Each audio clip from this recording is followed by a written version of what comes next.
Here are 5 things you could do to prevent getting UTIs, but before I start, hit the like button, and if you're not already, subscribe and turn on the bell notification so you don't miss out on anything. Being paralyzed, we're prone to getting UTIs, and so one of the things that I do to prevent getting UTI is always make sure I shave down there. And the reason why it's good to shave down there is to keep it clean and to prevent any bacteria buildup. Speaking of keeping that area clean, always make sure to shower. And don't be like those nasty ass people that don't shower.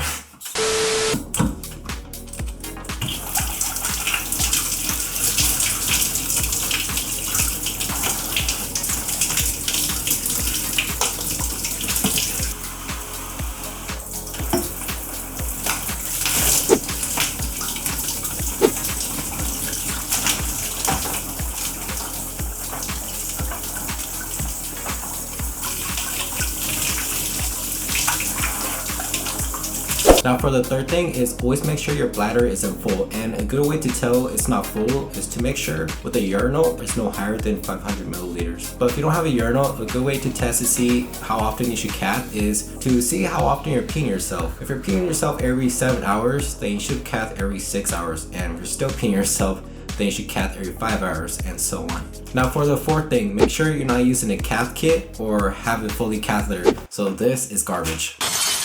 To prevent getting UTIs, I use a straight catheter. It's quick and simple, unlike all the extra unnecessary.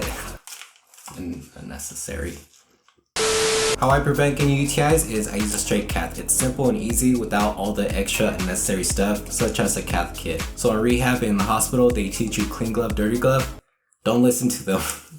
They don't know what they're talking about. They go off of books, while people like us, we go off of experience. Regardless of the clean glove, dirty glove technique, you're still touching it. So I'll be showing you how I insert the catheter just with using the wrapper.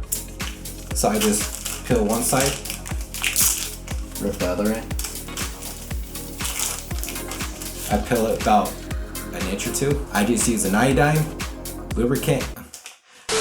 I just use lubricant, iodine, and just one glove, and this is just to put the trash in my glove. I like to set everything up before I insert the catheter. Just quick and simple, and if you're not naked like me, then it's going to be hard to try to set things up and hold your pants down at the same time.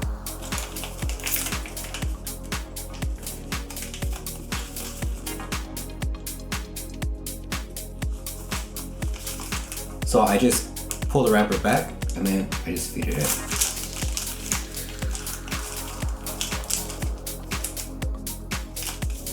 Then aim in the toilet. And so with this technique, I'm not touching the catheter. It's just a more sterile way to insert a catheter. And then to know if I'm done peeing is I'll squeeze the end of the wrapper and see if there's any more pee coming out. And if there isn't, then I'll pull it out slowly. And as you see, it's filling up. Squeeze it, pull it out a little more.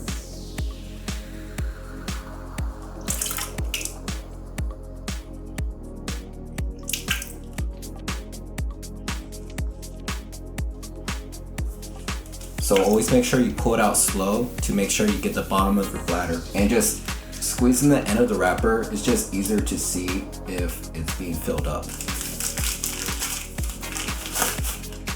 Now for my fifth tip, this is my secret on how I prevent getting UTIs. I take low dose of antibiotics, which is nitrofurantoin, and it's 50 milligrams. And I've been taking it for almost 3 years now, and I take it once a day before bed. Now I know I said 5, but here's the 6th tip on how to prevent UTIs. It's best to set alarms so you don't oversleep, and like I mentioned about cathing every 7 hours, 6 hours, or 5 hours, depending on how often you pee yourself. Try to stick to an alarm, try to get up in the morning and not oversleep, because having a full bladder, you could get UTIs. And actually, here's another tip. How long is this going to take?